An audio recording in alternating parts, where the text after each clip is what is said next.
Today, I am styling my hair with T3 Switch Pro curling iron.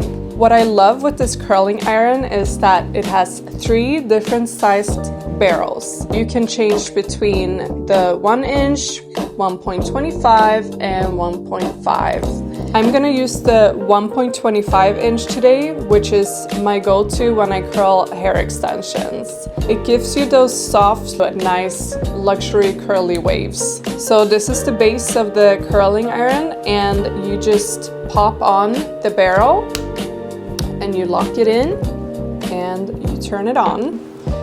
The ceramic barrel and ion technology help reduce frisk, which is essential when you wear hair extensions. It has 9 adjustable heat settings. I would prefer to go on the lower end or mid, not too hot. It's not necessary for my hair, that is fine, or even the extensions that are more fragile than natural hair. First and foremost, it's really important to always use heat protection when styling your hair. I love this heat protectant from K18. It's really moisturizing and gives it shine. It's called Heat Bounce, and so I'm gonna spray this on before I start curling my hair. I always make sure to brush my hair through before styling it so that the product gets evenly distributed throughout the hair. When working with hair extensions, I like to take larger sections because it creates more softer, natural waves. So I always start in the back. I take out a section approximately this big. I make sure to have the clamp towards the front, so it makes it easy for me to roll it backwards.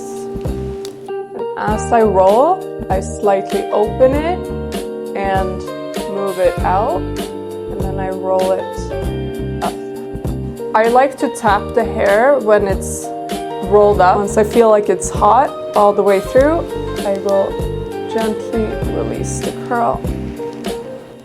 In the end, I just try to pull it straight out so it doesn't get too curly. I never brush through the hair immediately after. I make sure to let the curls cool down before I do anything else.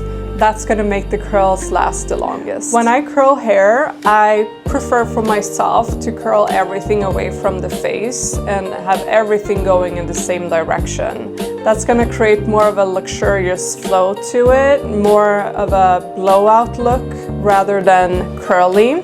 If you want to have more of a beach wavy look, I would go every other section and curl it backwards and then towards the front. And that will sort of create a little messier look. However, I feel like if I want a look to last for a few more days, I prefer to have it all the same direction. It doesn't make it messy the second day. When you switch side of the head, make sure that the clamp is towards the front and that you're curling it backwards from the other side as well.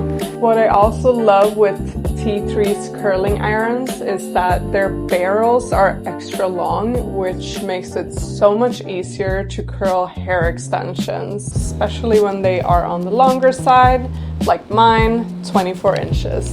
Something you should be aware of when you wear hair extensions, and especially tape or K-tips, is to never go too close to the root of the hair, because in that case you may up damaging the bond of the extensions. The heat itself can actually make the tape slip or the K-tip slide out, so that may damage not only the extensions but your natural hair as well. So once I'm done curling all my hair, I prefer to use this spray. It's called Do Over from Kevin Murphy. I love this spray because it's a dry powder spray, so it doesn't get sticky like some hairsprays can get.